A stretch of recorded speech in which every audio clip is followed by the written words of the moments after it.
avec vous mon écran comme d'hab. Donc, vous allez trouver ce chapitre dans l'espace de cours, donc soit avec l'ASD1, donc soit je vais créer un nouvel euh, à travers le groupe Facebook pour vous donner le lien. D'accord? Donc, plus tard, vous trouvez les supports de cours. Donc, je partage avec vous. Donc, si jamais quelqu'un qui attend l'acceptation, vous signalez ça. Hein. D'accord. Donc, je commence. Pour l'introduction générale, donc le langage Python. Donc, c'est bon, c'est commencé le partage. Vous voyez le document? ليه مدام فهم شوي ليه ما دام فما شيء؟ Zéla. D'accord.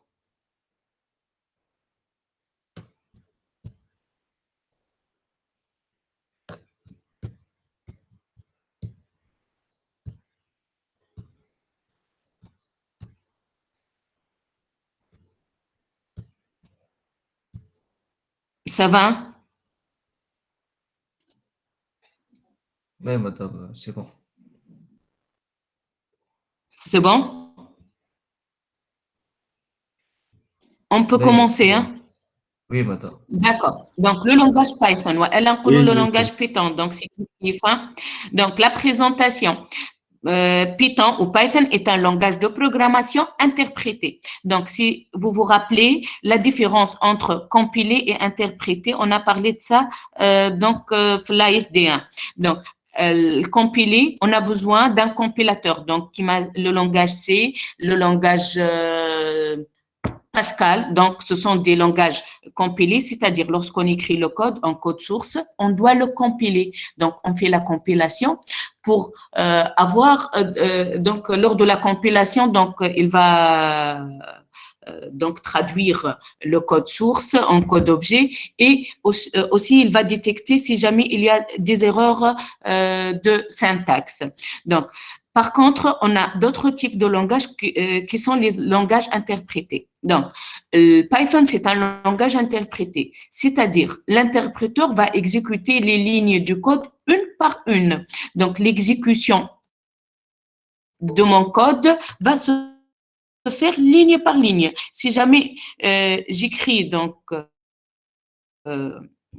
j'écris un programme donc ayant plusieurs lignes, donc lorsque je fais l'interprétation ou l'exécution, donc j'aurai pas 5 erreurs ou 6 erreurs comme dans le cas de C ou dans le cas de Pascal, j'aurai uniquement une erreur par exemple. Donc, vous dites, ah, c'est bien, ça se passe bien avec moi. Donc, dans tout le programme, il y a une erreur. Sauf que, donc, c'est pas vrai. C'est juste l'erreur liée à la ligne là où il est. D'accord? Donc, il exécute ligne par ligne. Et puis, il va voir, donc, qu'est-ce qu'il y a après. Donc, je répète, donc c'est un langage interprété. L'interpréteur va exécuter les lignes du code une par une en décidant à chaque étape ce qu'il va faire ensuite. Donc, il est développé en 1989. Ses principales caractéristiques sont les suivantes. Donc, c'est un langage open source, donc son utilisation est gratuite et les fichiers sources sont disponibles et modifiables. Il est simple et très lisible. Il est doté d'une bibliothèque de base très fournie, donc il a une base très variée, une bibliothèque très riche. Donc, importante quantité de bibliothèques disponibles. Donc, pour le calcul scientifique, les statistiques, les bases de données, la visualisation. Donc, c'est pour ça, maintenant, il est un langage de tendance et surtout pour les data science. Je pense en deuxième année peut-être ou en troisième, vous allez faire le machine learning, vous allez voir que vous allez utiliser le Python. Donc, il est d'une grande portabilité.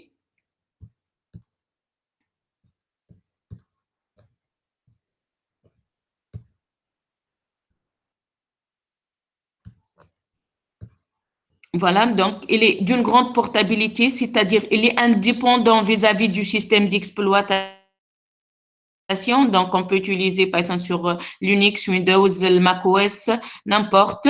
Donc, c'est un langage orienté objet.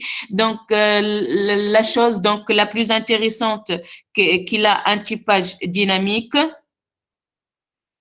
Il y a quelqu'un qui attend l'acceptation.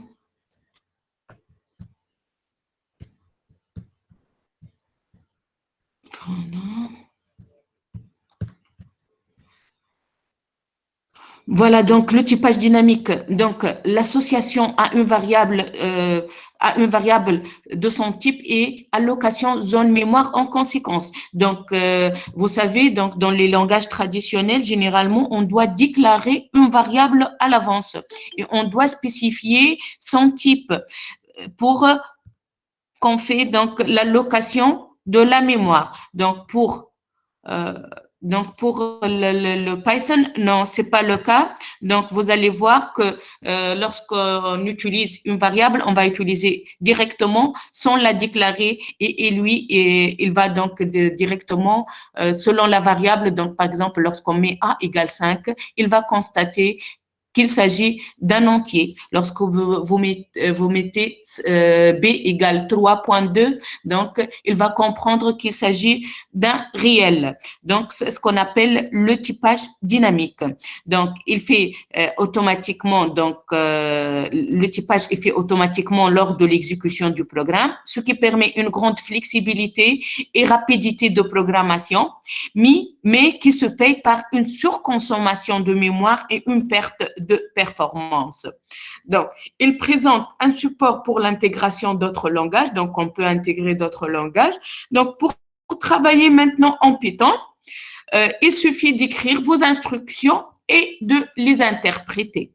Cependant, on doit utiliser souvent un environnement de développement pour faciliter la programmation. Généralement, on utilisera au choix l'environnement Paizo ou IDLE de Python. Donc, vous allez voir ça en typé. Donc, vous attendez la séance de TP. Vous allez voir donc avec quel environnement vous travaillez et puis vous téléchargez donc l'environnement à utiliser chez vous donc pour pouvoir travailler. Donc, ça, c'est une idée. On peut utiliser Python, l'IDLE. Donc, si on veut travailler pour les data science, on peut utiliser l'Anaconda, on peut utiliser le Colab de Google. Donc, ce sont des environnements de développement donc, qui intègrent le langage Python avec plusieurs outils dans le même outil, donc dans le même frame. Deux modes. Donc, vous allez voir ça en typé. Donc, juste, je passe rapidement sur ça. Donc, parce qu'en fait, c'est une introduction générale. Donc, pour le Python, on a deux modes. On lance le Python au niveau de l'interpréteur de commande. Donc, on a un interpréteur de commande qu'on appelle en anglais le shell. On aura le symbole donc sup. Donc, ça, c'est ce qu'on appelle l'invite de commande ou le prompt. Donc, lequel vous indique que Python est prêt à exécuter une commande. Il suffit de taper une commande suivie de la touche entrée. Donc, lorsqu'on veut exécuter une commande sur le shell de Python, on écrit la commande, on tape entrée pour obtenir le résultat de son exécution, l'évaluation. Donc, tout ce qui suit le caractère dièse, il est considéré comme un commentaire. Il ne sera jamais évalué ou exécuté, d'accord? Donc, lorsqu'on veut mettre un commentaire, on doit mettre dièse. Donc, pour fermer la ligne de commande de Python, on utilise CTRL-D ou excite. Donc, par exemple, on peut tout de suite utiliser l'interpréteur comme une simple calculatrice de bureau. Donc, Hello Python, on ouvre le Python, on lance Python. Dans l'invite de commande, on peut utiliser la ligne de commande comme une simple calculatrice. Donc, les opérateurs sont précisés dans la liste suivante. Donc, pour le calcul mathématique, on a l'opérateur plus pour l'addition, moins pour la soustraction, fois pour la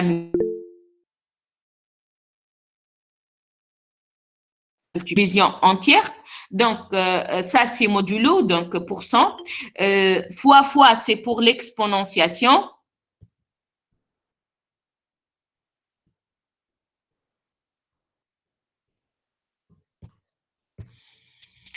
Donc, fois pour l'exponentiation et slash pour la division. Donc, certains opérateurs donc, sont évalués avant les autres. Donc, vous vous rappelez ça lors du cours de l'ASB, on a traité ça. Donc, l'ordre de priorité, c'est le suivant. L'exponentiation, elle est la plus prioritaire, puis la multiplication et la division, et puis l'addition et la soustraction.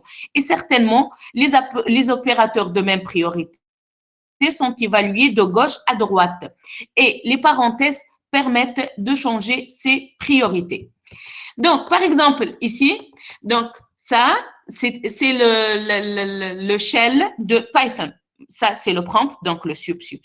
Donc, lorsque j'écris 2 fois 10, c'est pour dire 2 exposant 10 ou 2 à la puissance 10. Donc, lorsque je tape entrée, il va me donner le résultat, 1024. Donc, 4 moins 5, le résultat, c'est moins 1. 2 fois 9, le résultat, c'est 18.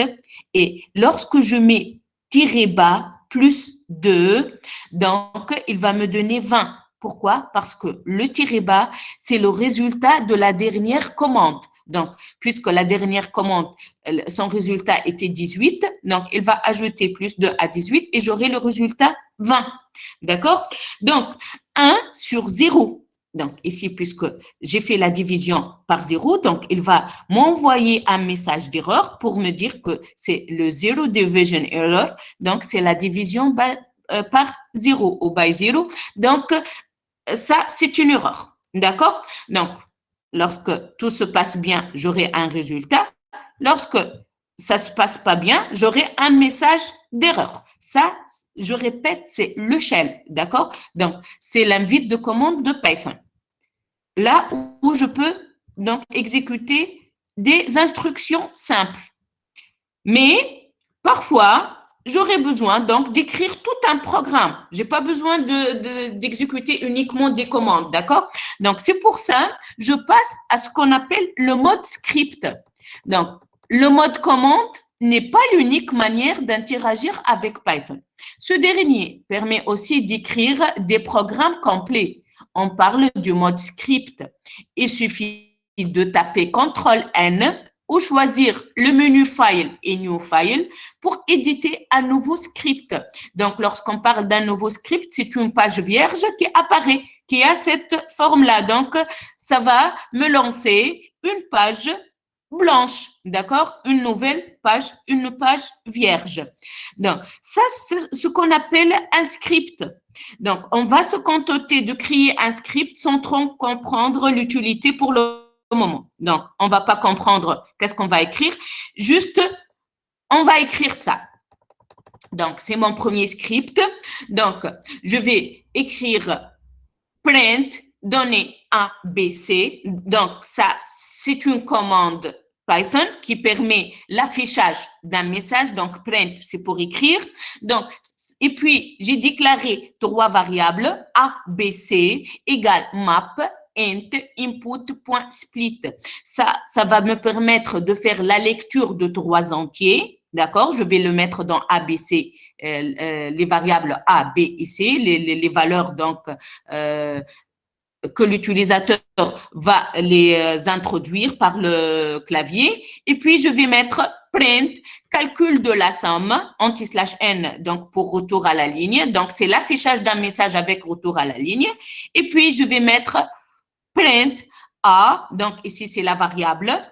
Je vais écrire la valeur de la variable A, plus c'est un message, car c'est entre cotes, donc si vous rappelez, donc c'est l'affichage mixte. B, c'est la valeur de la variable B, plus c'est un message. C, c'est la valeur de la variable C, égale, c'est un message, et A plus B plus C, donc par cette ligne, on va afficher le résultat. Donc, vous n'êtes pas censé de comprendre ce code maintenant. Donc, une fois saisi, donc une fois on a écrit notre programme, on utilise CTRL-S pour sauvegarder le script. Il faut ne pas oublier de lui attribuer un nom avec l'extension .py ou .py, par exemple, script1.py. Le programme ainsi enregistré est prêt à l'exécution maintenant. il suffit de taper F5. On fait la sélection et on fait Run. Il y a, si je me rappelle bien, donc un menu Run et on voit apparaître le résultat sur l'interpréteur. Donc, s'il vous plaît, le résultat de l'exécution d'un script, on le trouve ou on le voit sur l'interpréteur shell et non pas au niveau du script. Donc, on exécute le shell, le script, mais le résultat, voilà, on le trouve ici sur le script, sur le shell. Donc, la partie invite de commande. Donc, voilà, donc donné A, B, C, on a donné 1, 100 et 200. Donc, ça, c'est A, c'est B, c'est C. Il va m'écrire le calcul de la somme. 1 plus 100 plus 200, c'est égal à 301. D'accord? Donc, vous allez maîtriser tout ça donc, lors des séances de typé. Vous allez voir donc le mode commande et le mode script. On va passer maintenant à une nouvelle partie. Ce sont les fonctions intégrées en Python. Donc, il y a des fonctions intégrées donc connues par le Python. Il y a par contre d'autres fonctions qui ne sont pas déjà intégrées. On doit les charger. C'est pour ça, on va commencer par les fonctions intégrées, c'est-à-dire les fonctions connues. Pour interagir avec Python, on tape des commandes, appelées aussi des built-in, qui sont des commandes prêtes à l'utilisation et qui sont chargées d'une manière automatique en mémoire de l'ordinateur. Donc, en lançant le Python, ces commandes ou ces fonctions donc, sont chargées automatiquement.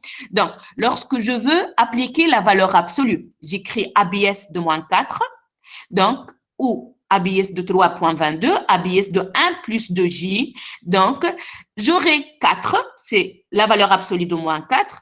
La valeur absolue de 3.22, c'est 3.22. Et l'absolu de 1 plus 2j, c'est donc le module, c'est égal à 23. Donc, ici, lorsque j'ai appelé la fonction ABS, qui est la valeur absolue, donc elle est reconnue. Donc, directement, le Python donc, va l'utiliser sans problème. Donc, je peux faire aussi la conversion de type.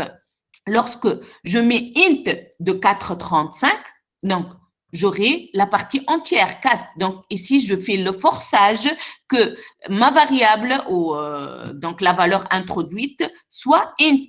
Donc, il va extraire la partie entière. Float de 4, donc c'est la conversion en réel, c'est 4.0. STR de 12, c'est la conversion en chaîne de caractères. Donc, vous remarquez maintenant que 12, elle est écrite entre de cotes pour dire qu'il s'agit d'une chaîne de caractères. Donc, aussi Madame. la conversion de type qui sont les fonctions int, float. Oui, oui. Parfait, madame. باش نسألك حكاية. ثم زوج قاعدين يتكلموا دونك s'il vous plaît بالواحد بالواحد. ايه مدام 1 plus 2J ما فهمتيش باللغة الإنجليزية. باش يخدم لها الموديول نتاعها دونك اللي هي racine de A au carré plus هذايا le B au carré. D'accord? C'est le module d'un complexe.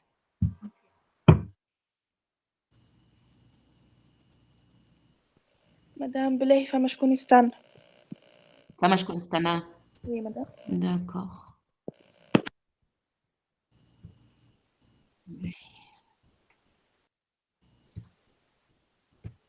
Donc, vous allez tester tout ça lors des séances de type 1, d'accord? مدام باش نسألك حكاية. في الفونكسيون int كي تعمل كي تبدل الفلوت للint تعمل ترونكي ولا تعمل يعني شو اسمه تشوف اللي بعد الفيرجول وتزيد كان تلقاه supérieur à 5 ولا حكاية. لا juste ياخذ la partie entière. D'accord? Rite, par exemple, on va voir tout de suite. Donc, lorsqu'on demande de lire en entier. D'accord? Donc, si jamais tu lui entres donc un autre type, donc par exemple 5 points, je sais pas quoi, il va te dire non, il s'agit pas de l'entier, d'accord, d'un entier, c'est un float. Mais ici, lorsqu'on dit int de 435, donc il va nous extraire uniquement la partie entière. فهمتك يعني كي نعملوا انت 5.999 يعطينا 5. يعطيك 5. D'accord? Donc, par exemple, bool de 1, c'est true de rien. Donc, bool de 0, c'est false. D'accord? Donc, ici, il fait la conversion en boolien. Donc, 1, c'est true et 0, c'est false. Donc, aussi, parmi les fonctions prédéfinies, ce sont les passages entre les bases. Donc, base binaire, hexa, octal. Donc, par exemple, lorsqu'on écrit bin de 2, donc, on demande la conversion en binaire. Ici, on trouve 0, B, 10. Donc, 0 ou B, donc c'est pour dire c'est la base binaire. Donc, 10, c'est la conversion de D. De 2, pardon. Donc, ex de 43, on veut faire donc la conversion en hexa. Ici, c'est 0x pour dire, donc c'est la base hexa. B, c'est binaire, x, c'est hexa. Donc, en hexa, 43, c'est 2b. Oct de 43, donc on veut faire la conversion en base octale. Donc, 0, O, ça O pour dire qu'on est en base octale, 53. Donc, la valeur de 43 en base octale, c'est 53. Donc, par défaut, la base utilisée par Python, c'est la base 10. Il est possible d'exprimer un entier dans les bases classiques en informatique, telles que la base 2, qui est la base binaire, la base 8, la base octale, et la base 16, la base hexadécimale.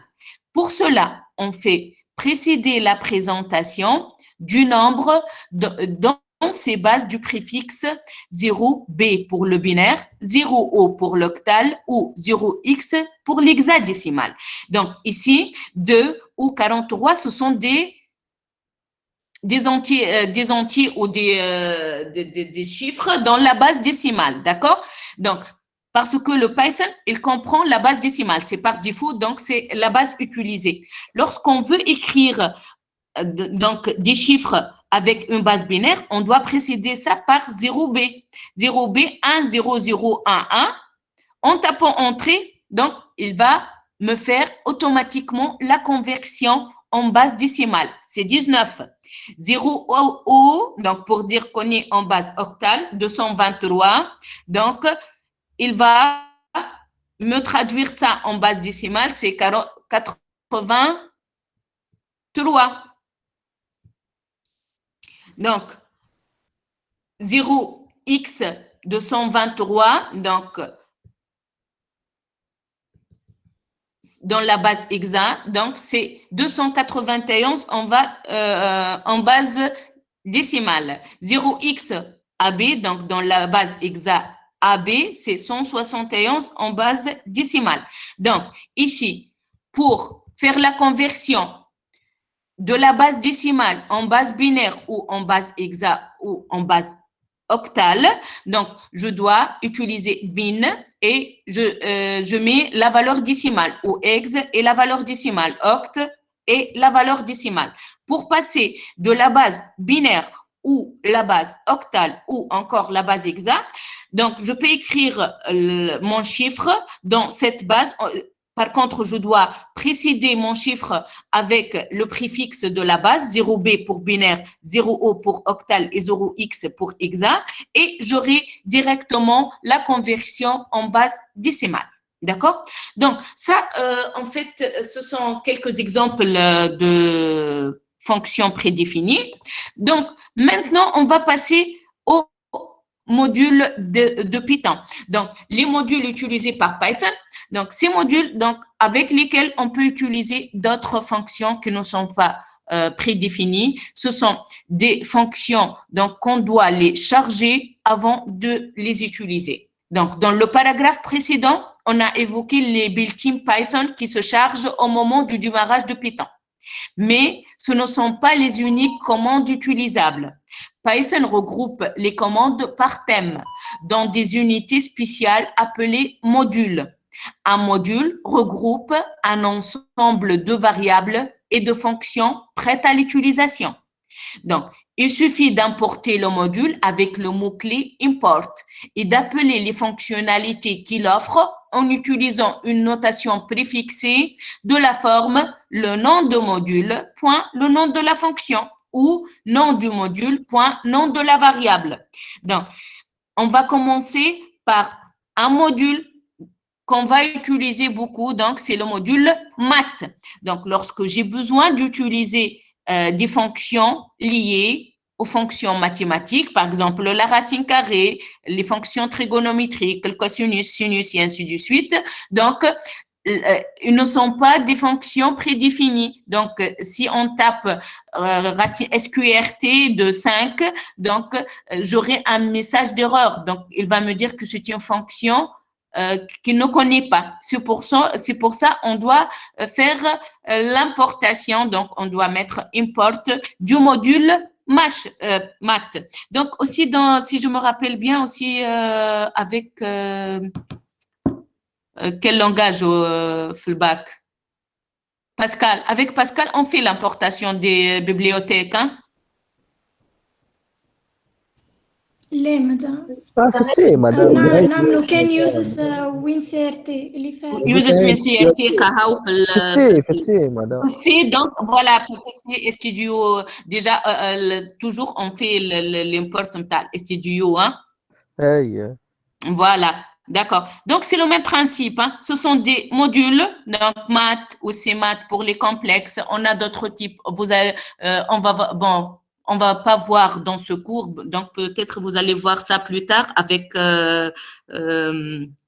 le data science, le machine learning et ainsi de suite. Vous allez importer le SciPy. Donc, c'est un module dans lequel vous allez trouver tout ce qui est des fonctions liées aux statistiques. Donc, vous allez travailler avec les modules NumPy. Donc, ce sont les modules, c'est un module dans lequel on peut utiliser les tableaux en Python. Donc, malheureusement, on va pas faire les tableaux parce que j'ai dit donc qu'il s'agit d'un cours par quinzaine. On n'arrive pas à voir les tableaux. Donc, vous allez voir ça plus tard. Donc, vous allez voir, il y a une infinité. Il y a le module Panda. Il y a pour permettre de lire à partir des fichiers de type Excel, de type TXT, de type CSV, et ainsi de suite. Donc, le langage Python, il est très riche en modules et en bibliothèques, d'accord? Donc, on va commencer par la bibliothèque math. Donc, certainement, dans ce cours, on va utiliser la bibliothèque math. Parmi les modules les plus importants, donc, on note le module math qui regroupe un ensemble de fonctions mathématiques définies sur le corps R, telles que la racine carrée, les fonctions trigonométriques, les fonctions log, exponentielles et ainsi de suite. Aussi les variables comme pi. Donc, si on utilise pi directement, il va pas connaître qu'est-ce que ça veut dire pi. Mais si on importe le module math, donc pi, il va connaître qu'il s'agit de 3.14. Donc, import math. Donc, ça, je travaille encore dans le shell, import math. Donc, ici, donc, je vais appeler la fonction SQRT pour la racine carrée en utilisant la notation préfixée, le nom de mon module, point le nom de la fonction, math.sqrt de 5, math.sqrt de 4.33. Ce sont les résultats. Ici, donc, les résultats, puisque j'ai mis un point virgule entre les deux instructions, j'aurai les résultats en séquentiel, c'est-à-dire chaque résultat dans une ligne. Donc, il y a un retour de ligne, c'est dû à la point virgule ici, d'accord? Donc, math.sqrt de 5, c'est de 23 et math.sqrt de 4.33, c'est 2.080. Donc, remarquez bien, si j'écris SQRT de 4, donc j'aurai une erreur. Donc, le name SQRT is not defined. Donc, ما يعرفش يكون pas. D'accord, donc il ne connaît pas la fonction SQRT, malgré que j'ai fait l'importation.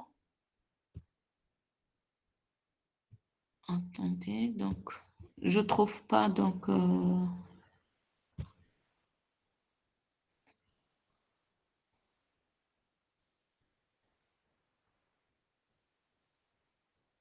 je ne trouve pas. D'accord. Donc, ici, à remarquer, malgré que je fais import math, si j'appelle directement SQRT de 4, ça ne va pas marcher. C'est not defined. Il faut l'appeler en utilisant la notation math.sqrt. D'accord? Donc, le contenu d'un module peut être affiché en utilisant la commande dire et nom de module. Car, donc, certainement, personne ne peut saisir toutes les choses dans un module. Donc, si j'ai besoin de quelque chose, donc, je peux mettre dire, math, par exemple, et je trouve toutes les commandes, donc, le contenu de ce module. Donc, il y a le P, POW, mode F, isFinite, isInf, isNaN, et ainsi de suite. D'accord? Donc, toutes les fonctionnalités, toutes les fonctions incluses dans ce module, je le trouve avec la commande dire. Et certainement, je ne sais pas, donc, que isInf, qu'est-ce qu'il fait? Donc, qu'est-ce que je vais faire? Je peux mettre help. D'accord? Help. Donc, ici, tout d'abord, je vais exécuter le help. Donc, c'est l'aide sur un module. Donc, par exemple, je ne sais pas, math, qu'est-ce qu'il fait? Donc, et l'aide correspondant est accessible via la commande help, nom du module. Donc, ici, qu'est-ce qu'il me dit pour math? Donc, c'est le name, c'est math. La description, this module is always available. It provides access to the mathematical function defined by the C standard. Donc, هنا يقول لي qu'est-ce qu'il fait? Donc, le module math. De même, pour avoir le help ou l'aide à une commande d'un module, elle est accessible via la commande help, nom du module, point nom de la commande. Par exemple, ici, help math.sin. Donc, ça va me donner l'aide sur la commande sin. Donc, sin de x, return the sign of x. Donc, le x لازم يكون measured in radians. D'accord? Le math.sqrt. Donc, sqrt de x, return the square root of x. Donc, qui n'abda une commande, lorsque j'ai une commande que je connais pas qu'est-ce qu'elle fait, donc je peux utiliser le help, donc en tapant le nom du module, point, le nom help, nom module, point, le nom de la fonction. Donc, on peut importer le contenu d'un module autrement. Donc, on peut l'appeler avec alia. Donc, comment? On va mettre import math as m. Donc, on va importer un module avec alia de cette façon. Donc, maintenant, comme d'hab, lorsque je mets SQRT de 4, ça ne va pas marcher. Elle est undefined. Par contre, lorsque je mets m.sqrt de 4, j'aurai 2. Donc, vous voyez bien, lorsque je fais l'importation avec un alia m, donc maintenant, j'écris m au lieu de math. Donc, comme si j'écris une abréviation. Donc, parce qu'il y a encore des modules comme matplotlib.pyplot. Donc, pour ne pas écrire tout ça à chaque fois, on met par exemple PLT. ASPLT, ASP, NumPy, on met ASNP, d'accord? SciPy, donc ASSP, donc ça c'est une abréviation pour ne pas traîner donc tout le nom. Donc on va écrire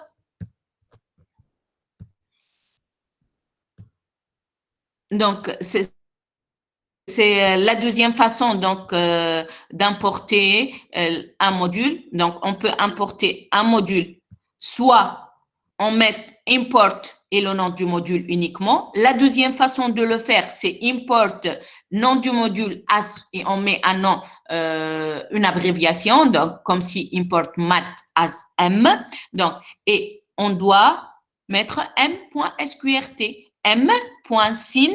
de pi sur 2. Donc, ici, lorsque j'ai mis m.sin de pi sur 2, il m'a dit pi is not defined.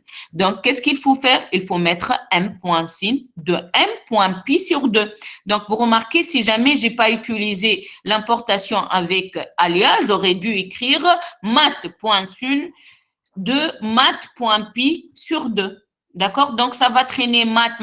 Il vaut mieux faire une abréviation, au moins utiliser M uniquement, c'est mieux que de traîner tout le nom mat. Donc, et j'aurai le résultat, donc le sinus de pi sur 2, c'est 1. Une troisième façon pour importer un module, donc aussi on peut importer le contenu d'un module autrement. Comment? On va faire from mat import all. Donc, import étoile, c'est pour dire import all. Comme on peut écrire uniquement from mat import sinus, par exemple, sin, from mat import pi. Donc, comme ça, donc si on fait import étoile, il va importer tout le contenu du module math. Si on spécifie, par exemple, from mat import sqrt, il va importer uniquement la fonction sqrt. Et vous remarquez bien, dans ce cas, donc, je peux écrire directement sqrt de 5 ou de 5.4 sans traîner ni l'alia, ni le nom du module. Il y a quelqu'un qui attend?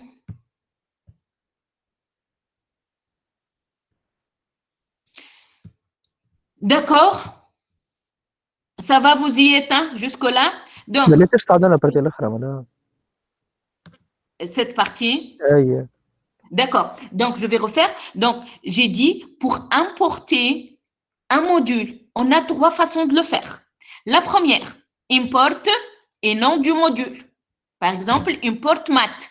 Et pour utiliser les fonctionnalités ou les variables de ce module, je dois écrire le nom du module, point, le nom de la fonction ou le nom de la variable. Par exemple, math.sin.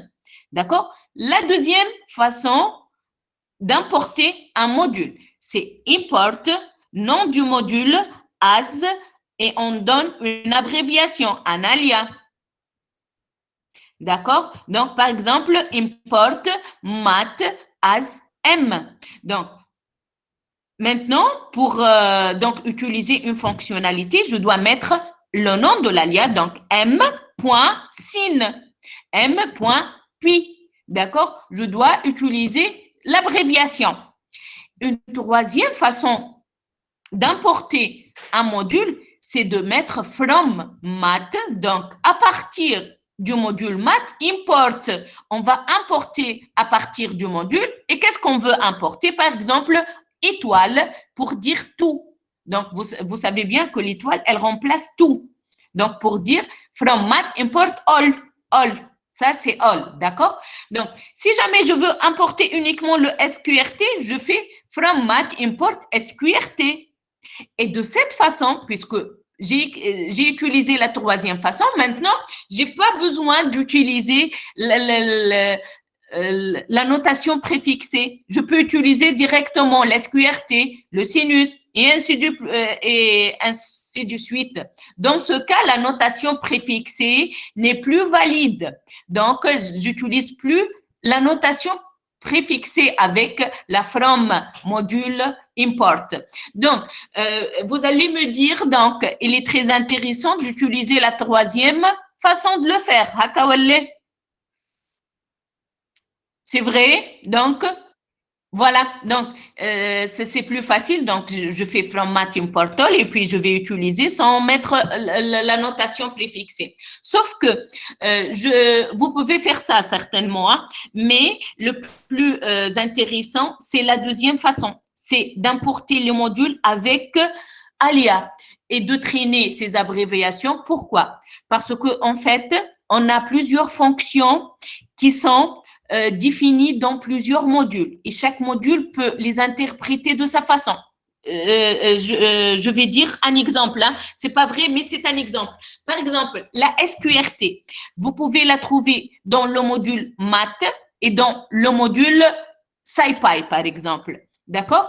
Donc, si je mets from math import all et from math import all et from SciPy import all. Donc, lorsque dans le même programme, je vais importer SciPy et maths. Lorsque je mets SQRT de 5, est-ce que je vais utiliser la fonction SQRT du module maths ou la fonction SQRT du module SciPy? Je ne sais pas.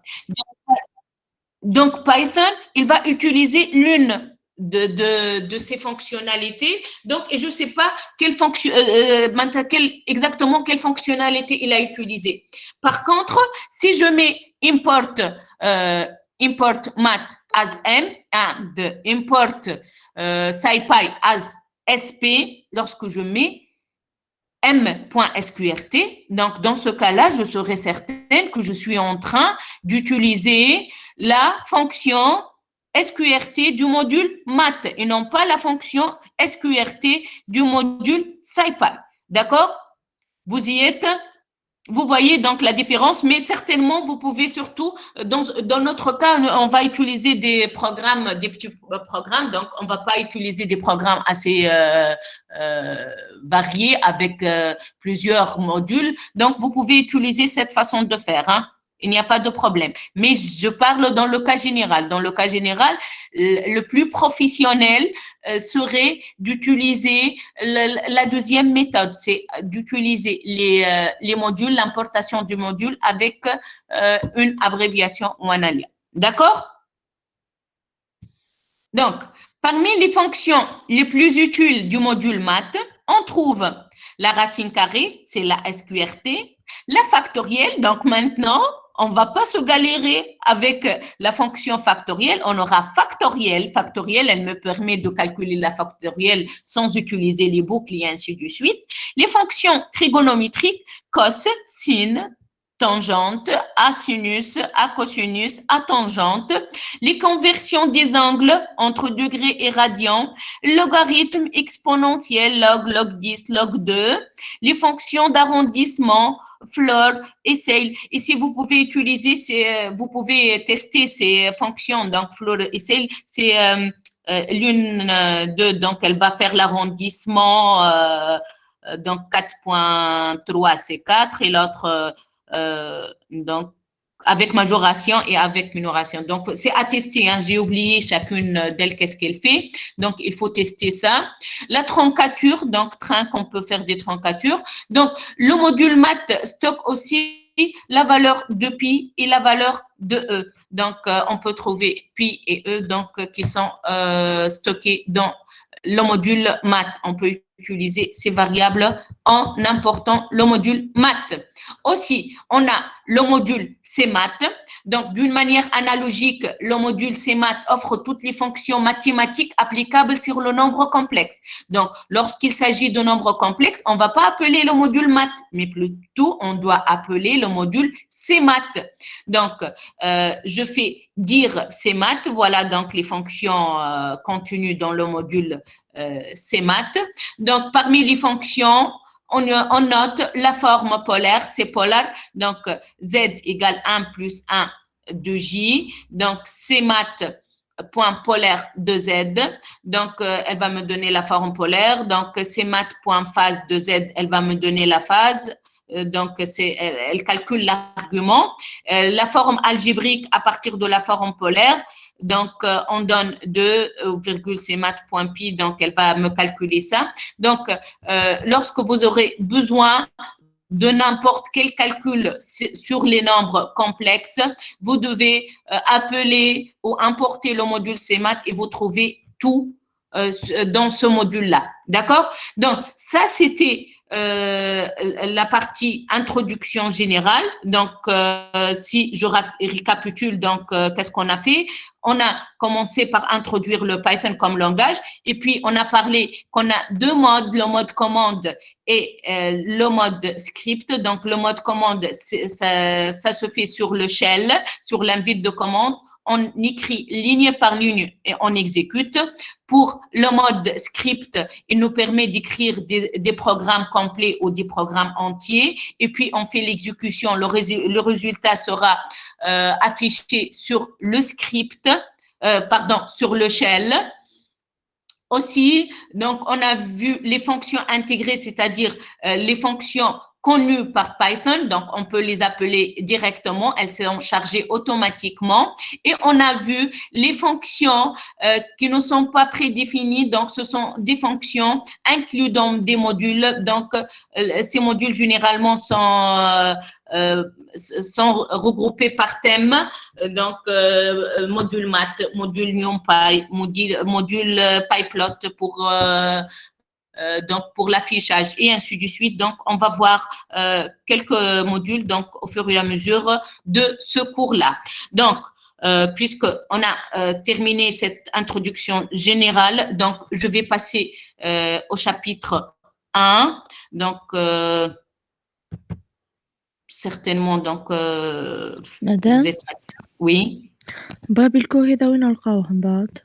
الكور غتنحطوا لكم سواء على الاسباس نفسه نتاع الا اس دي 1 والا جو فيغي ان اوتر جوجل كلاس روم نحط لكم فيه لو كور وهكا تنحط لكم لو لين على الفيسبوك. داكور داكور ميرسي. دو ريان. دونك جو باس. وي بلال نسألك على الهيلب مدام يا اخي تخدم مع اي موديل ولا كان موديل ستاندر يا اخي؟ على الموديول الموجودين الكل. معناتها نعمل بيبليوتيك نعمل هيلب الموديل هكا معناتها طلع لي فوالا الموديول اي بيبليوتيك تهبطها مات سي مات نيوم باي ساي باي بوندا باي بلوت اي موديول دونك كي تهبطوا المات بلوت ليب جو سي با كوا دونك il suffit de mettre help le nom du module et il va te dire donc de quoi il s'agit. D'accord? Ok, mais je vais commencer le chapitre 1 pour que vous puissiez commencer les TP donc la semaine prochaine peut-être, je sais pas. Donc on doit, dans tous les cas, on doit avancer le plus rapidement possible. Hein. Donc notre chapitre 1, ce sont les variables, les types et les opérations de base en Python. Donc je commence par les variables en Python. Un programme, certainement, il va manipuler des variables. Donc généralement je vais parler de variables, mais réellement, ce sont des objets. Donc, pourquoi? Parce que le Python, c'est un langage orienté objet. Mais, puisque on vient de commencer avec le Python, je ne vais pas parler des objets, mais des variables. Mais ayez donc l'information qu'on parle des objets, enfin. Hein? Mais je vais les appeler maintenant des variables. Donc, une variable, c'est une zone de la mémoire de l'ordinateur dans laquelle une valeur est stockée. Aux yeux du programmeur, cette variable est définie par un nom, alors que pour l'ordinateur, il s'agit en fait d'une adresse, c'est-à-dire d'une zone particulière de la mémoire. En Python, la déclaration d'une variable et son initialisation, c'est-à-dire la première valeur que l'on va stocker dedans, se font en même temps. Donc, à la différence des autres langages de programmation, c'est Pascal, je ne sais pas quoi. D'habitude, on fait la déclaration de notre variable. On va la déclarer. Donc, par exemple, A, deux points, c'est un integer ou int ou je ne sais pas quoi. D'accord? Donc, à la différence, ici, on fait la déclaration et l'initialisation en même temps. Donc, lorsqu'on déclare une variable, on doit lui affecter une valeur initiale. Par exemple, A égale 1. Donc, ici, vous voyez, on n'a pas déclaré une variable A de type entier. Directement, on a mis A égale 1. Donc, on stocke dans l'identificateur A la valeur 1. D'accord? Donc, ici, Python, lors de l'exécution de cette instruction A égale 1, il va comprendre que je suis en train de déclarer une variable de type entier. Donc, et il va lui allouer donc la zone mémoire nécessaire. Vous voyez? Donc, et puis, dans cette instruction, je vais mettre A fois A plus 1 fois A plus 3. Donc, il va évaluer l'expression et il va m'afficher le résultat, 8. D'accord? Ici, donc, la même variable, maintenant, je vais lui affecter la valeur Python entre deux côtes. Donc, c'est une chaîne de caractères. D'accord? Maintenant, je vais tester A il est égal, donc le double est égal, c'est pour le test. Hein. A, c'est égal à 1. Donc, on va tester si A est égal à 1. Il va me donner A. Donc, il va me répondre false. A n'est pas égal à 1. Pourquoi? Parce qu'on a écrasé la valeur 1 par Python. Donc, ici, il faut remarquer donc, que la variable A, qui était un entier, lorsque j'ai affecté Python une chaîne de caractères, donc Python a compris qu'il va donc affecter Python à la variable A et il va changer le type de la variable A, donc selon le contenu que j'ai stocké dedans. Donc, elle va devenir un caractère ici, une chaîne de caractères de type str, d'accord? Donc, ici, je vais tester A, c'est égal à Python, il va me renvoyer true. Donc, ça, c'est pour la partie déclaration de variable. Donc, pour déclarer une variable, il suffit d'écrire le nom de la variable et de faire son initialisation. On ne doit jamais introduire une variable sans initialisation. D'accord?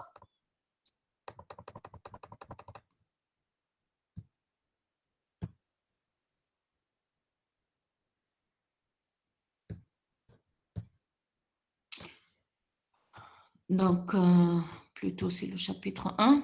Donc, ici, remarque. Donc, le nom des variables en Python peut être constitué de lettres minuscules de A à Z, de lettres majuscules de grand A à grand Z. Donc, il est sensible à la casse. De nombres entre 0 à 9 ou du caractère souligné le tiré bas. Donc, avec le 8. Hein. Vous ne pouvez pas utiliser d'espace dans un nom de variable. Donc, c'est comme tout autre langage de programmation. Par ailleurs, un nom de variable ne doit pas débuter par un chiffre. Donc, je ne dois pas débuter un nom de variable par un chiffre.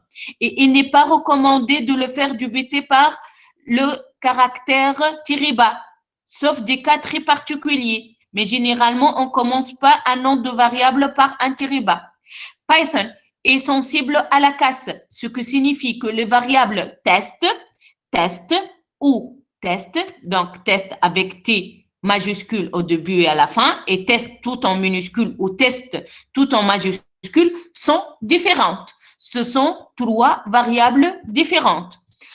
En plus de ces règles, il faut encore ajouter que vous ne pouvez pas utiliser comme nom de variable les 33 mots réservés ci-dessous.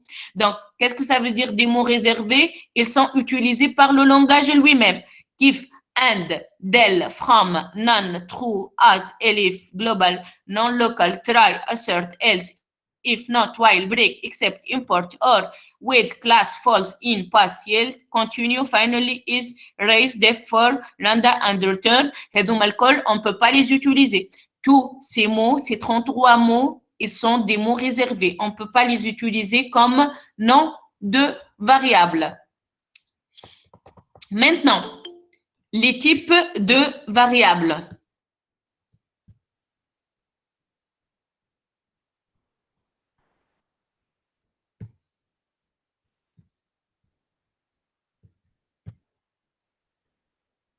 Donc, les types de variables.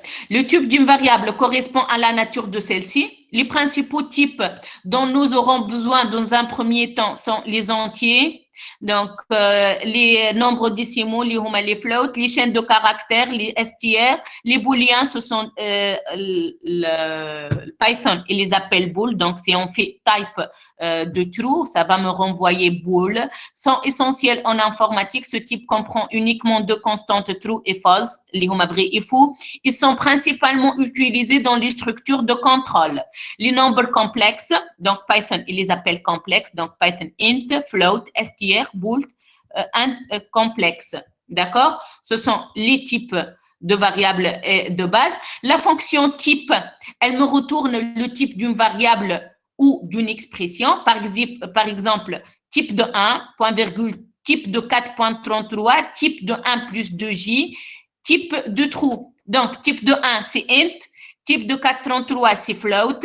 Type de 1 plus 2j, c'est complexe. Et type de true, c'est booléen. D'accord? Vous voyez, donc si je veux connaître le type d'une variable, je dois écrire type et je mets entre les parenthèses ma variable ou mon expression. D'accord? Par exemple, ici, type de 1 plus 2 plus 3, vous voyez, donc c'est une expression ici. Hein? Donc, c'est int. Le type de 1 plus 2 plus 3 points, donc c'est float parce qu'on a 3 points. Ici, le type de 1 plus 2j et ainsi de suite, c'est complexe parce qu'il s'agit de nombres complexes. Remarque, Python reconnaît certains types de variables automatiquement.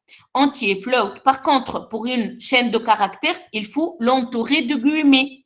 Donc, les guillemets double, simple, voire 3 guillemets successifs, double ou simple.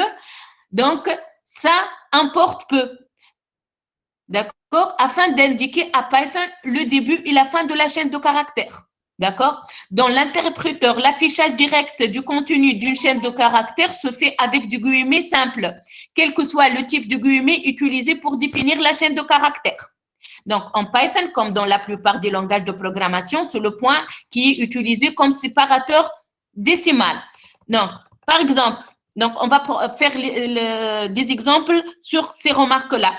Pour mettre 3.14, j'utilise 3.14 pour indiquer le float. Donc, le séparateur décimal, c'est le point avec Python. Donc, ici, je mets Y pour afficher le contenu de Y, c'est 3.14. A, donc, je veux que A soit initialisé avec bonjour. Donc, puisqu'il s'agit d'une chaîne de caractères, je dois mettre soit un seul code, soit 2, soit 3, n'importe, d'accord? Juste, il faut, si j'ai utilisé deux guillemets, je dois utiliser deux guillemets. Si j'ai utilisé une cote, je dois utiliser une cote à la fin, d'accord? Donc, voilà, maintenant, c'est bonjour. Mais vous remarquez ici que peu importe, donc j'ai utilisé guillemets, cote, 3 guillemets, 3 cotes, toujours l'affichage sera entre 2 cotes, l'affichage de la variable. Puis, je vais mettre B, c'est égal à salut, avec cote. Donc, B, c'est salut. C égale prépa. Donc, cote, guillemets, 3 guillemets, d'accord? Donc, l'affichage de C, il va me donner prépa. Donc, vous remarquez, donc l'affichage, toujours, c'est de la même façon, entre 2 cotes. D, ici, par exemple, c'est Tunis. J'ai écrit donc cote, donc triple cote. Donc, il faut retenir que peu importe, donc pour faire la saisie, l'initialisation d'une variable de type str, je peux utiliser guillemets, cote, double cote, double guillemets, triple cote, triple guillemets, ça importe peu. Pour l'affichage, toujours, il va être sous forme de 2 cotes. La chaîne entre 2 cotes. Maintenant, les opérations de base. Pour l'affectation, donc les termes affecter une valeur ou assigner une valeur à une variable sont équivalents. Donc, on parle d'assignation ou d'affectation, c'est la même chose. Ils désignent l'opération par laquelle on établit un lien entre le nom de la variable et sa valeur, c'est-à-dire son contenu. En Python, comme dans de nombreux autres langages, l'opération d'affectation est représentée par le signe égal. Donc, maintenant, pour affecter une valeur à une variable, donc j'utilise égal. A égale 9. Donc, je vais définir la variable A et lui donner la valeur 9. Donc, puisque 9, c'est un entier, donc certainement ma variable A, elle aura le type entier. Et le typage se fait automatiquement. Je ne vais rien indiquer à Python à propos du typage, d'accord? MSG, c'est égal bonjour la Tunisie, entre guillemets. Donc, je suis en train de définir une variable MSG de type str, une chaîne de caractères, et le typage se fait automatiquement et lui affecter la valeur bonjour la Tunisie. C égale 3 plus 5j, elle va définir la variable C qui est complexe et lui donner la valeur de 3 plus 5j. X égale 5,66, je suis en train de déclarer une variable X de type float et de lui affecter la valeur 5,66. Z égale true, je suis en train de définir la variable Z de type booléen et lui affecter la valeur true. Donc, vous voyez, donc, pour faire l'affectation, j'utilise égal. Il est interdit d'utiliser une variable non initialisée. Donc, qu'est-ce que ça veut dire non initialisée? Donc, c'est-à-dire sans valeur de départ. Dans une expression, par exemple, ici, donc, A, elle est définie. J'ai mis A égale 9. Mais si vous remarquez bien, j'ai pas déclaré une variable B. Donc, j'ai pas initialisé une variable B ici. Donc, alors, en tapant A égale B plus 1, donc, j'aurai une erreur, name, donc B is not defined. Par contre, si je mets A égale X plus 1, j'aurai A égale 6,66 parce que X, c'est déjà défini et initialisé. Elle a une valeur de départ. Par contre, ici, B, elle n'a pas de valeur de départ. Donc, il ne connaît pas B is not defined. C'est pour ça qu'il va m'afficher un message d'erreur. Donc, Python, il me permet de faire des affectations multiples. Jusque-là, je suis en train de faire des affectations simples. A égale 9, MSG égale, je ne sais pas, C égale, X égale, A égale B plus 1, C plus 1, X plus 1. Ce sont des affectations simples. Qu'est-ce que ça veut dire une affectation simple? C'est-à-dire, à gauche de l'instruction, j'ai une seule variable. Donc, c'est A, X, Z. D'accord? C'est une affectation simple. Mais Python, il me permet de faire d'affectations multiples. Je peux mettre A égale B égale 1. Donc, ici, on peut assigner une valeur à plusieurs variables simultanément. Donc, en même temps, j'ai affecté à A et B la valeur 1. Je peux mettre A égale B égale C égale D égale 1. Donc, toutes les variables que j'ai citées vont prendre la valeur 1. D'accord? Vous voyez, donc A égale B égale 1. Donc, ça, c'est A. Pour afficher le contenu de A, c'est 1. B, et je tape Entrée, il va m'afficher la valeur de B, c'est 1. Aussi, on peut effectuer des affectations parallèles à l'aide d'un seul opérateur. Donc, X, virgule Y égale 5,8.95. Donc, X, elle aura la première valeur et Y, elle aura la deuxième valeur. Donc, si je veux connaître le contenu de X, je mets X et je tape Entrée, c'est 5. Et Y, c'est 8,95. Donc, je peux faire des affectations parallèles, par exemple, X, Y, Z. 5, 6, 9. Donc, X aura 5, Y, 6 et Z, 9. D'accord? On peut faire des affectations parallèles. Donc, ici, vous remarquez, à gauche de l'instruction, j'ai plusieurs variables. 2, 3, 4, n'importe quel nombre. D'accord? C'est ce qu'on appelle les affectations parallèles. Les opérateurs avancés d'affectation. Plus égal, moins égal, fois égal, sur égal, 2 slash égal, modulo égal et double fois, donc l'exponentiation égale. Donc, A égale 1, A plus égale 1, c'est-à-dire A égale à 1 plus 1. Donc, ça, on va l'utiliser généralement pour l'incrémentation. D'accord? Ça sera très utile. Donc, même le langage C, il fait ça. Hein? D'accord? Donc, A plus égale à 1, c'est-à-dire A égale A plus 1. Donc, vous voyez maintenant, puisque j'ai initialisé A à 1, lorsque donc j'exécute A plus égale à 1, maintenant A, elle devient 2. Si je mets A moins égale 2, donc A, elle devient 0.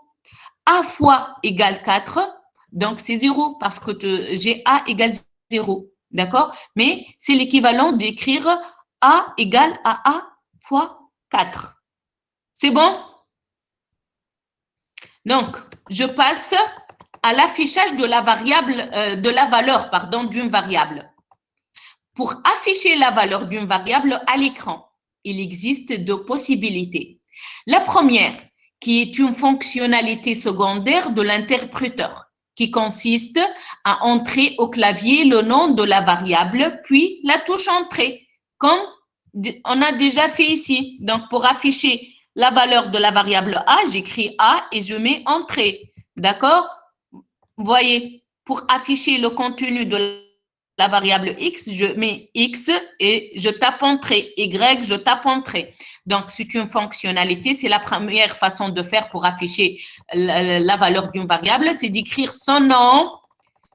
C'est d'écrire son nom dans l'interpréteur et de taper entrée. Aussi, Python répond en affichant la valeur correspondante, donc lorsqu'on tape entrée. Et puis, la deuxième façon, elle consiste à utiliser la fonction print. Donc, print, c'est écrire. Elle permet d'afficher, en fait, qui m'a write في Pascal. Donc, A, donc, puisque j'ai déjà initialisé la variable A avec A égale 9. Donc, je vais taper A et taper entrée. J'aurai 9. MSG, la variable MSG, et je tape. Donc, bonjour la Tunisie. C, c'est 3 plus 5J. Donc, tout ce qui est écrit en bleu, ce sont les résultats affichés par Python. Tout ce qui est écrit en noir, ce sont les variables les noms de variables que j'ai écrit moi-même. J'écris le nom de variable, je tape entrée, j'aurai un affichage de son contenu. Donc, X, c'est 566, Z, c'est true. Donc, on a dit qu'on peut utiliser une deuxième façon qui est la fonction print. Donc, print A, elle va me donner 9. Print MSG, bonjour la Tunisie. Print C, 3 plus 5J. Print X, 566 et print Z, true. D'accord? Donc, ici, je vais faire une affectation parallèle. Donc, A, B, C, c'est égal à 1, 2, 3. Donc, lorsque je veux afficher les valeurs de A, B, C, je peux soit mettre A, entrée, B, entrée, C, entrée. Donc, j'aurai des affichages A, c'est 1, B, c'est 2, C, c'est 3. Comme je peux afficher en même temps. Donc, sur la même ligne, c'est une exécution en même temps. Je mets A, B, C. Ça va m'afficher 1, 2, 3. D'accord? Donc, A, c'est 1, B, c'est 2 et C, c'est 3. Comme je peux faire… madame. نعم. غير ما نعمل print معناها. غير print. D'accord? Donc, pour assurer l'affichage d'un contenu d'une variable, ou la valeur d'une variable, on peut utiliser les deux, soit print, soit directement اسم variable. Donc, on a utilisé directement le nom de variable, d'accord? A, B, C. A, point virgule B, point virgule C. Donc, vous allez voir la différence entre ces deux instructions. Donc, A, B, C, elle va m'afficher le résultat sur la même ligne. Par contre, A, point virgule B, point virgule C, c'est ce qu'on appelle une exécution séquentielle. À chaque fois, je vais retourner à la ligne. Donc, elle va me renvoyer le résultat. Donc, 1, retour à la ligne 2, retour à la ligne 3. D'accord? Donc, la seule différence entre ces deux instructions, ici, j'ai utilisé la virgule, ici, j'ai utilisé le point virgule. Donc, pour modifier l'affichage, soit sur la même ligne, soit sur des lignes successives. D'accord? Donc, la fonction print n'affiche strictement que la valeur de la variable telle qu'elle a été encodée, alors que l'autre méthode, c'est-à-dire ce qu'on est l'autre méthode, celle qui consiste à entrer seulement de la variable. Elle affiche aussi des apostrophes afin de vous rappeler que la variable traitée est du type chaîne de caractères. Donc, c'est où ça? Donc, c'est où ça? C'est où ça? Voilà. Donc, ici, ma variable MSG, vous vous rappelez qu'il s'agit d'une chaîne de caractères qui est bonjour la Tunisie. Donc, en tapant MSG, donc j'ai eu bonjour la Tunisie entre deux cotes, pour me dire que ma variable, elle est du type str, chaîne de caractères. Par contre, ici, lorsque j'ai utilisé la fonction print de MSG, elle m'a affiché bonjour la Tunisie sans ces cotes. Pourquoi? Parce que print, elle affiche le contenu strict de la variable. Elle s'intéresse pas, est-ce qu'il s'agit de int, float, str? Ça, elle s'en fout de ça, d'accord? Donc, avec print, elle va afficher le contenu sans se rendre compte de quel type il est. Par contre, lorsque je tape le nom de la variable, elle va me renvoyer le contenu donc avec des cotes lorsqu'il s'agit d'une chaîne de caractères. Il est également possible d'afficher le contenu de plusieurs variables, quel que soit leur type, en les séparant par des virgules. Par exemple, ici, j'ai déclaré une variable x égale 32, une variable non égale à une chaîne de caractères ali. Donc, ici, ma variable x, c'est une variable de type int, hein, entier. Mais puisque Python, il assure ça, il comprend directement, donc je n'ai pas besoin de lui dire qu'il s'agit d'un entier. X égale 32, non égale ali. Donc, maintenant, je peux faire un affichage print non. Lorsque je dis non, donc, c'est-à-dire le contenu de la variable non. Donc, c'est un affichage mixte. Hein. Virgule, A, c'est une chaîne de caractères. Donc, puisqu'entre deux guillemets, il va l'afficher tel quel. Virgule x, donc x c'est pour dire la variable x, et en c'est un message, donc à afficher tel qu'il est. Donc, si on remarque bien, il s'agit d'un affichage mixte. Donc, comme dans l'ASD, lors de l'affichage mixte, on doit séparer nos variables ou nos expressions par des virgules. Hein. Donc, on a Ali a 32 ans. Donc, il a remplacé non par Ali, A tel quel, X c'est 32 et en tel quel. D'accord? Pour éditer sur écran un message, on a recours à la fonction print. Donc, par exemple, ici, je vais utiliser print Python. Donc, elle va m'afficher le message entre cotes, elle a entre guillemets, donc vous remarquez, on peut mettre des guillemets, des cotes, donc il accepte quelles que soient donc les choses. Donc, il va m'imprimer ou m'afficher Python. Maintenant, je vais écrire print Python, virgule, epate, virgule, prépa. Donc, il va m'afficher les trois messages sur la même ligne. Python, epate, prépa. Donc, il va m'afficher les trois messages ou les trois variables. Donc, si c'était des variables, par exemple, j'ai déclaré x égale Python, y, epate et z prépa. Donc, je peux mettre print x, y, z. Donc, il va m'afficher donc le contenu des variables sur la même ligne.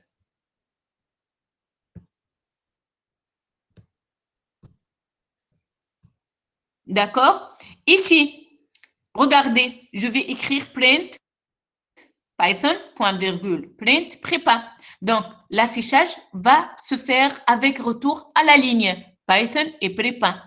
Pourquoi? Parce que je fais le point virgule entre Python et entre la première print et la deuxième. Par contre, je ne peux pas mettre print Python point virgule prépa. D'accord? On ne peut pas mettre de point virgule dans les parenthèses de print. Hein?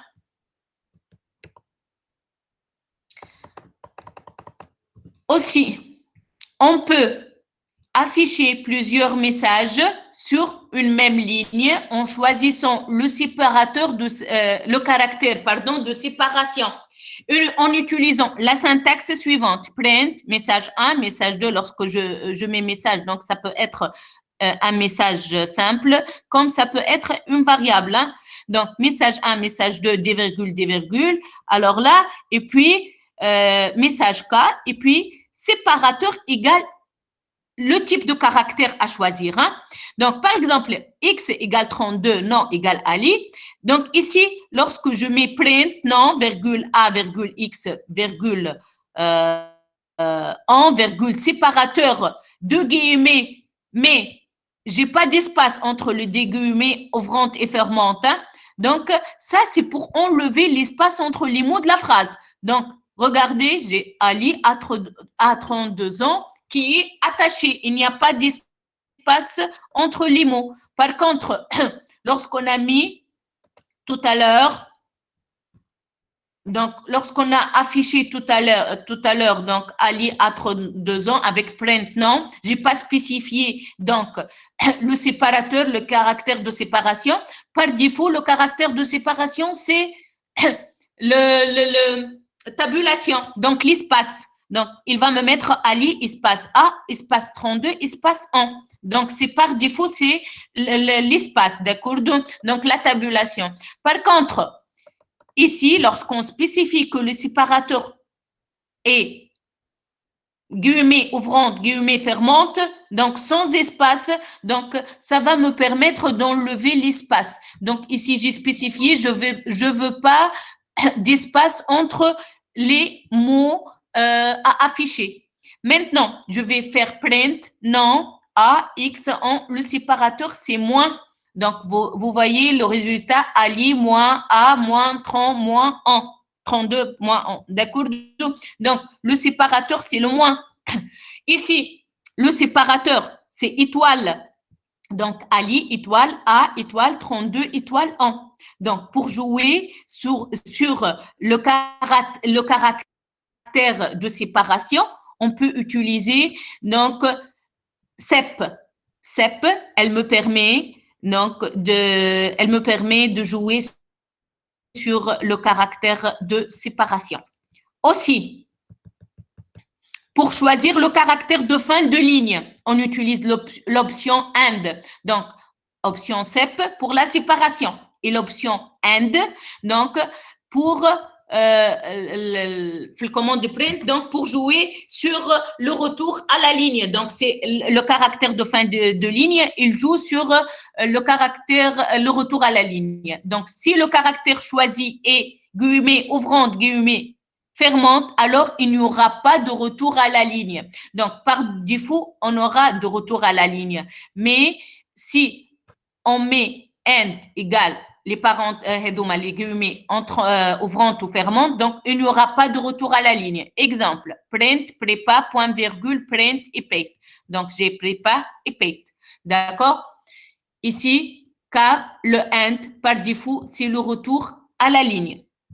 Print, prépa, AND égale, donc, les guillemets ouvrantes et fermantes, point virgule, print et paste. Donc, ici, j'ai spécifié dans cette instruction que le retour à la ligne, je ne veux pas le faire. Je ne veux pas de retour à la ligne. Donc, vous voyez prépa et paste.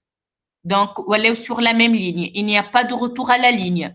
Print, prépa, AND égale, donc, des guillemets et espace entre les guillemets ouvrantes et fermantes. Donc, il n'y aura pas de retour à la ligne. Par contre, j'aurai un espace entre les deux mots, pas comme dans ce cas-là, prépa et paste qui ne sont pas espacés. Donc, vous voyez ici, j'aurai l'espace. Il n'y aura pas de retour à la ligne, mais il y aura de l'espace. D'accord? Donc, je peux faire print 1, print 2, donc ce sont des constantes, print 1, donc print 1, print 2 ici, donc j'aurai de retour à la ligne, et puis print 1, and, guillemets, avec espace, print 2, donc vous voyez que 1 et 2 sont écrits sur la même ligne, mais avec espace.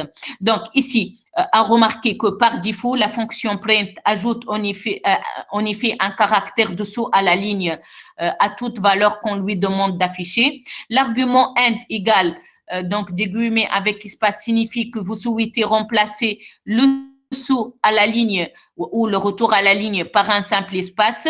Si vous supprimez cet argument, les nombres seront affichés les uns en dessus des autres par défaut. Donc, il faut retenir que print, par défaut, elle fait le retour à la ligne. Si je veux modifier ça, je dois utiliser l'option AND. D'accord? Donc, bon, je vais m'arrêter à ce niveau-là. Donc, on est à la page 5. Donc, d'accord. Donc, déjà, c'est 10 heures. Donc, je vais m'arrêter à ce niveau. J'espère que c'est bien passé pour vous. Donc, j'espère que vous trouvez que la programmation Python, donc, elle est cool, elle est facile, elle est simple. Hein? C'est bon? مدام بالله بعث لنا الكور من بعد. Allez, d'accord. D'accord? Donc, c'est simple, hein? Oui, مدام madame. خليتي تقرينا اس دي مدام. Allez, je vais comme ASD. Donc, on a une séance de ASD, Inch'Allah. اوكي. وانت في التي دي زاد. Hey.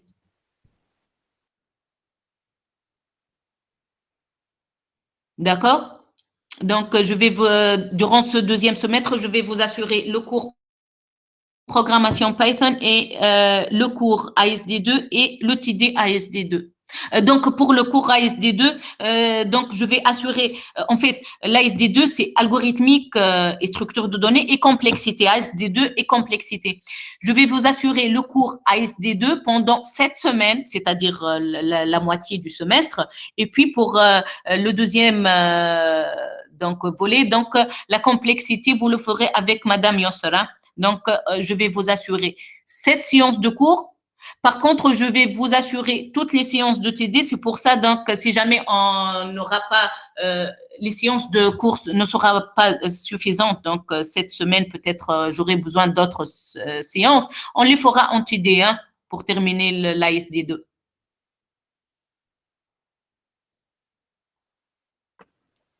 D'accord.